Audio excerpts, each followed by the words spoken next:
Okay, so I am a special educator in Vermont and a mother of these kids. And I realized 10 years ago that many of my students couldn't access any of their community playgrounds.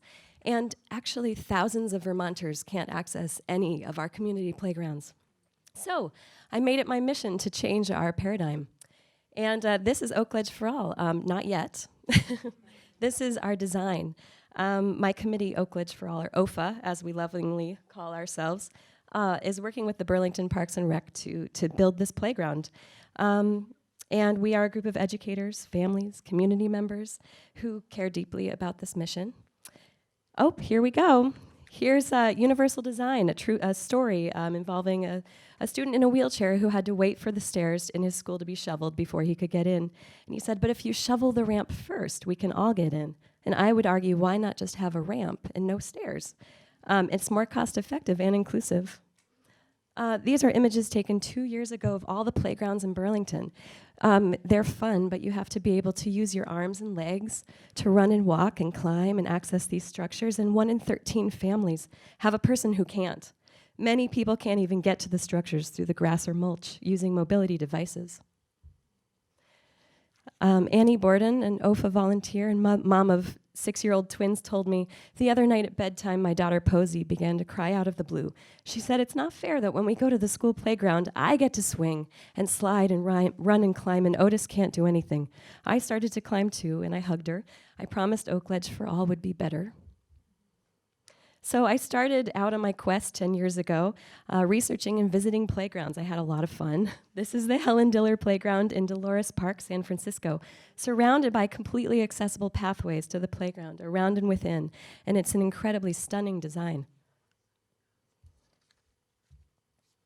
What struck me about this playground is that they took that traditional structure and completely dissolved it into several different islands of play that were open-ended and had an accessible component in each piece.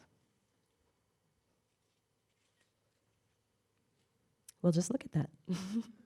And here, here's a wide slide from the playground that someone could be supported to go down with friends or family with a cement pathway up to it. And the other images of an accessible boat for imaginative play that you can get in with the mobility device. And the surfacing is rubber, bouncy-like floor with natural landscape embedded throughout. And this is an awesome design. It's so simple, but so awesome and inclusive. Benches at a Shane's Inspiration Playground in LA. And the benches are off-centered to allow people with mobility devices to sit among the crowd and not always off to the side. This is another space I love, which many of us know. It's the accessible treehouse at Oakledge Park. Outdoor recreation in nature is such an important value to so many Vermonters.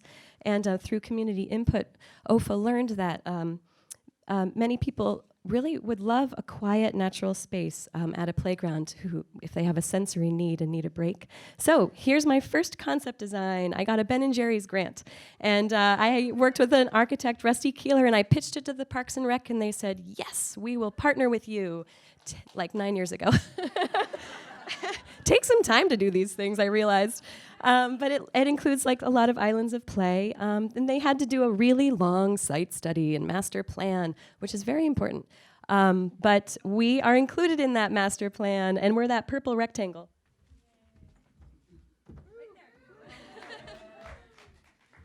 Yep. So there it is, the master plan at Oakledge Park.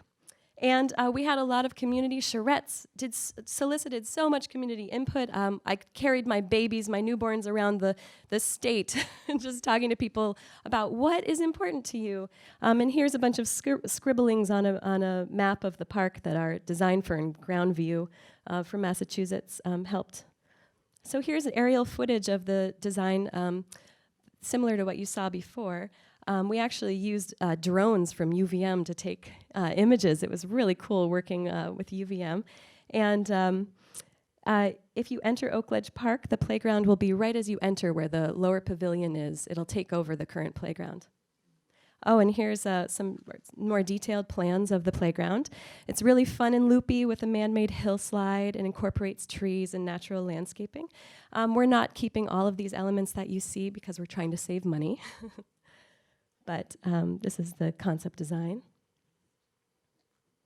So here's phase 1. We did it. We built one phase, the first phase, last November, and you can see 3 accessible swings, and then there's a regular swing in there as well. And we have popping, contrasting color to support visual impairment. And we have that rubberized, accessible surfacing, which is awesome. And we had a pretty awesome ribbon cutting with the mayor. That was pretty cool. So here's our big celebration in May. It was just great to see the community come out and celebrate inclusion. And we had opportunities for people to try out mobility devices and vision simulators to help understand what it might be like to have a disability and play. And here people are enjoying the Sway Fun glider on the left, which is a wheelchair accessible swing, and a nest swing on the right that people can lay down on and swing with friends and family.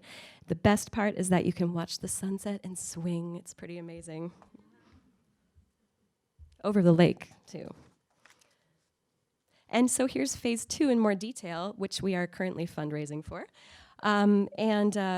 It's facing south with the lake on your right, starting at the hillslide, and we'll have a spinner and a bouncy surface, sand play, and a music garden, and lots of areas to rest along the way, which is really important. And here is south facing north. And you can see we have an accessible stage in view and the music garden. And so, yeah, we're trying to raise some money. You can find us oakledgeforall.org. That's oakledgeforall.org. And yeah, we have a lot of, we're always looking for more help. So, yeah, thanks.